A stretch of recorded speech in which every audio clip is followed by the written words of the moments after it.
मकर संक्रांति का दिन था। पूरे मोहल्ले में खुशियों का माहौल था। बच्चे अपनी पतंगों के साथ आसमान में झूम रहे थे और घरों से आवाजें आ रही थीं। सोनू, आ जाओ, पतंग उड़ाने का मजा लो। लेकिन 12 साल का सोनू आंगन में बैठा था। उसके चेहरे पर उदासी थी।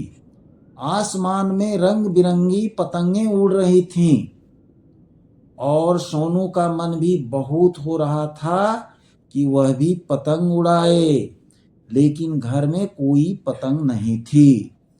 तभी उसकी नजर एक पतंग पर पड़ी जो कटकर गिरने लगी। सोनू की आंखों में चमक आ गई। उसने बिना कुछ सोचे उस पतंग के पीछे दौड़ना शुरू कर दिया। लेकिन जैसे ही वह पतंग के पास पहुंचा, एक तेज हवा चली और वह पतंग पास के तालाब में गिर गई। सोनू ने दौड़ते हुए भी उसे नहीं पकड़ा और पतंग धीरे धीरे पानी में डूबने लगी। सोनू का दिल टूट गया।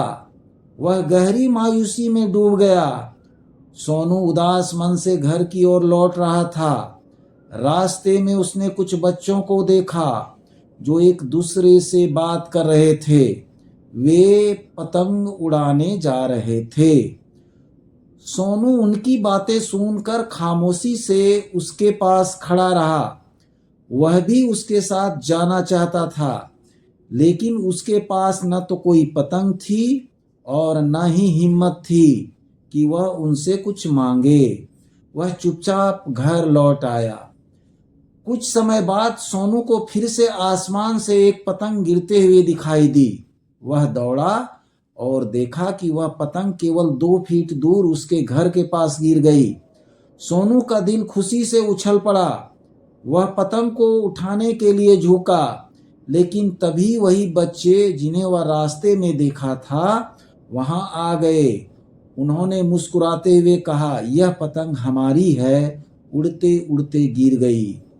सोनू ने बिना कुछ कहे मुस्कुराते हुए पतंग उन्हें दे दी, लेकिन तभी उनमें से एक लड़के ने कहा, सोनू, तुम आज अकेले लग रहे हो। मगर संक्रांति का दिन है। हम सब मिलकर पतंग उड़ाने जा रहे हैं और हमारे पास मिठाइयाँ भी है। तुम भी हमारे साथ चलो। हम सब साथ में इस खास दिन का आनंद लें। सोनू की आंखों से आंसू आने लगे। उसके दिल में एक नई उम्मीद जग गई। उसने इन बच्चों का निमंत्रण स्वीकार कर लिया।